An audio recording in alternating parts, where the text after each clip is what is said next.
বর্ষা আসতে এখনো দেরি, তবে তার আগে বন্যা নিয়ন্ত্রণে প্রস্তুত প্রশাসন। 1 জুন রাজ্যে যখন নতুন মন্ত্রিসভা সম্প্রসারণ হলো, সরকারি বাসে মহিলাদের ফ্রিতে যাতায়াত শুরু হলো, ঠিক তখন জলপাইগুড়িতে বন্যা পরিস্থিতির জন্য আগাম ফ্লাড কন্ট্রোল রুম খোলা হলো। মূলত পাহাড় ও সমতলে ভারী বৃষ্টি হলে উত্তরবঙ্গের নদীগুলি ভয়াবহ আকার ধারণ করে, তাই আগাম প্রস্তুত প্রশাসন।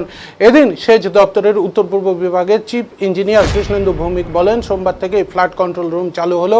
এখান থেকে উত্তরবঙ্গের নদীগুলোর উপর নজর রাখা হবে, পাশাপাশি সমস্ত দপ্তরের সঙ্গে যোগাযোগ রাখা হবে প্রতিনিয়ত।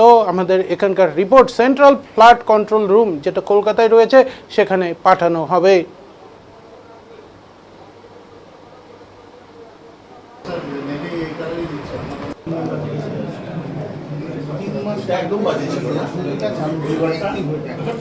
কি শুরু হলো?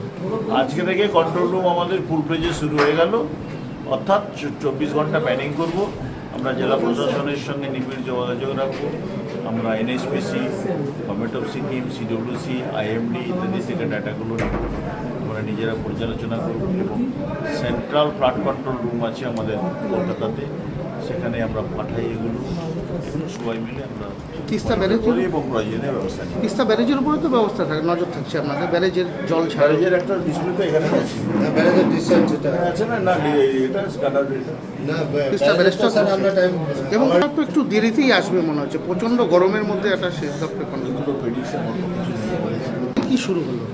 আজকে থেকে কন্ট্রোল রুম আমাদের ফুল প্লেজে শুরু হয়ে গেল, অর্থাৎ 24 ঘন্টা প্যানিং করব। আমরা জেলা প্রশাসনের সঙ্গে নিবিড় যোগাযোগ রাখবো। আমরা এনএইচপিসি